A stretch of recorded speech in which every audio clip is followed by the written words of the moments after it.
Horizon, classe 11. Livre de l'élève. Dossier 4.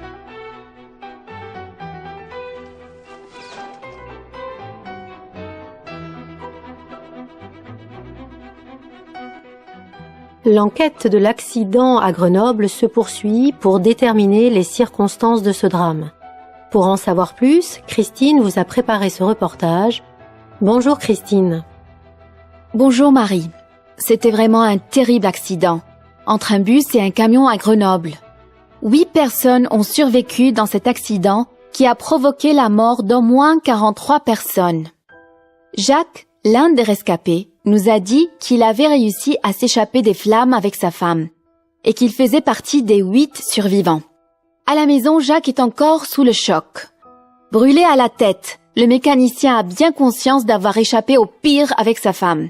Il a expliqué au micro de FBM qu'ils étaient assis au milieu du bus au moment de l'accident. On était assis au milieu du bus, on discutait, et puis on a entendu un choc. J'ai vite enlevé les 2 ceintures, relevé la coudoir, et puis j'ai couru comme un fou.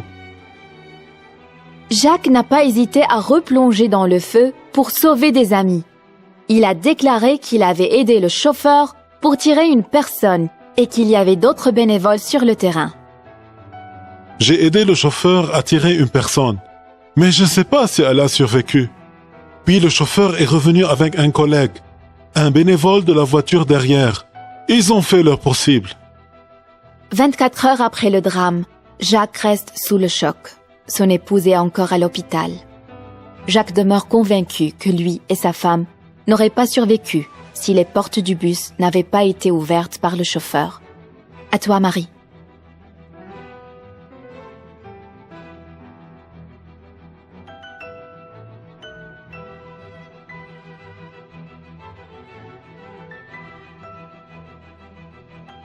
L'enquête de l'accident à Grenoble se poursuit pour déterminer les circonstances de ce drame.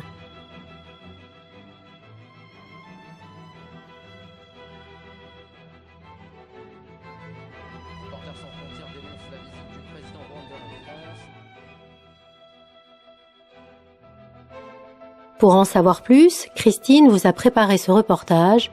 Bonjour Christine. Bonjour Marie. C'était vraiment un terrible accident entre un bus et un camion à Grenoble.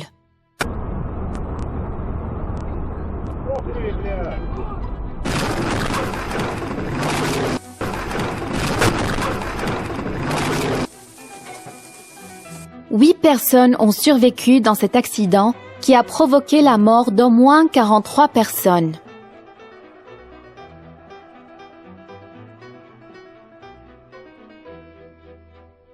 Jacques, l'un des rescapés, nous a dit qu'il avait réussi à s'échapper des flammes avec sa femme.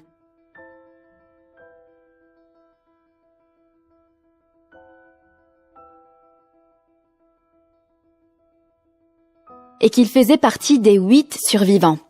À la maison, Jacques est encore sous le choc. Brûlé à la tête, le mécanicien a bien conscience d'avoir échappé au pire avec sa femme. Il a expliqué au micro de FBM qu'ils étaient assis au milieu du bus au moment de l'accident. On était assis au milieu du bus, on discutait, et puis on a entendu un choc. J'ai vite enlevé les 2 ceintures, relevé la coudoir, et puis j'ai couru comme un fou. Jacques n'a pas hésité à replonger dans le feu pour sauver des amis. Il a déclaré qu'il avait aidé le chauffeur pour tirer une personne et qu'il y avait d'autres bénévoles sur le terrain. J'ai aidé le chauffeur à tirer une personne, mais je ne sais pas si elle a survécu. Puis le chauffeur est revenu avec un collègue, un bénévole de la voiture derrière. Ils ont fait leur possible.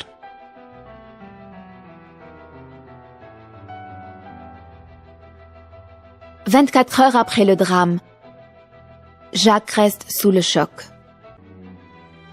Son épouse est encore à l'hôpital.